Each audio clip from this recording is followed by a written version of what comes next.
السلام علیکم و رحمت الله و برکاته. پیام دارم برای تمام دخترهای تاجیکستان، کسانی که در این روزهای ناگوار همراه مردم هستند و برای سلامتی مردم جان خود را به خطر مانده اند. احسن به شما.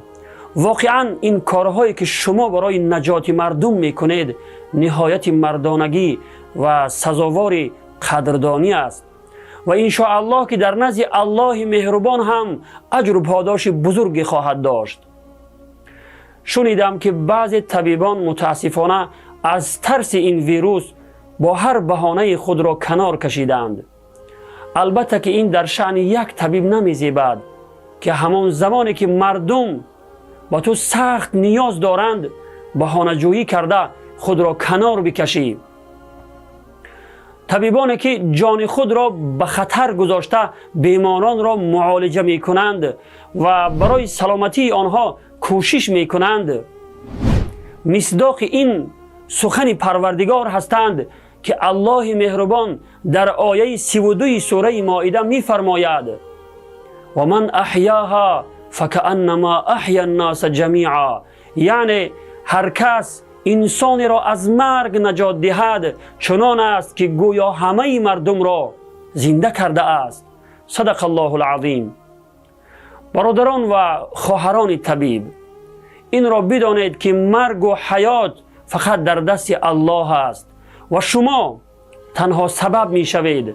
پس در این لحظه هایی که مردم به شما سخت نیاز دارند کمک خود را دریغ ندارید.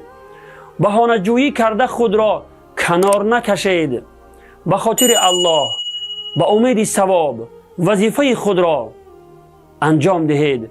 انشاءالله که اجر و پاداش شما در نزد الله مهربان اندک نخواهد بود. از سرایت شدن این ویروس نترسید، چون که هر کار و حادثه به اذن و اراده الله متعال صورت نمیگیرد. اگر در تقدیر ما مرگ باشد راه گریزی نیست. بالاخره همه ما نوبت به نوبت میمیریم. طبق حدیث های گوهربار نبوی هر کسی که از بیماری وبا بمیرد شهید است. اگر در تقدیر شما از این ویروس مردن باشد شهید می شوید انشاءالله.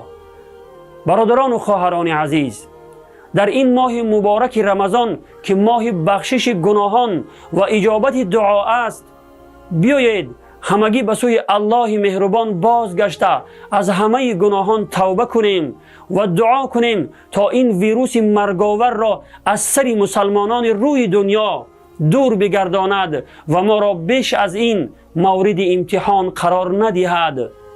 صف دکتران و طبیبان را، دختران با انصاف خدا ترس را زیاد بگرداند و هیچ یکی از آنها را بیمار نکند.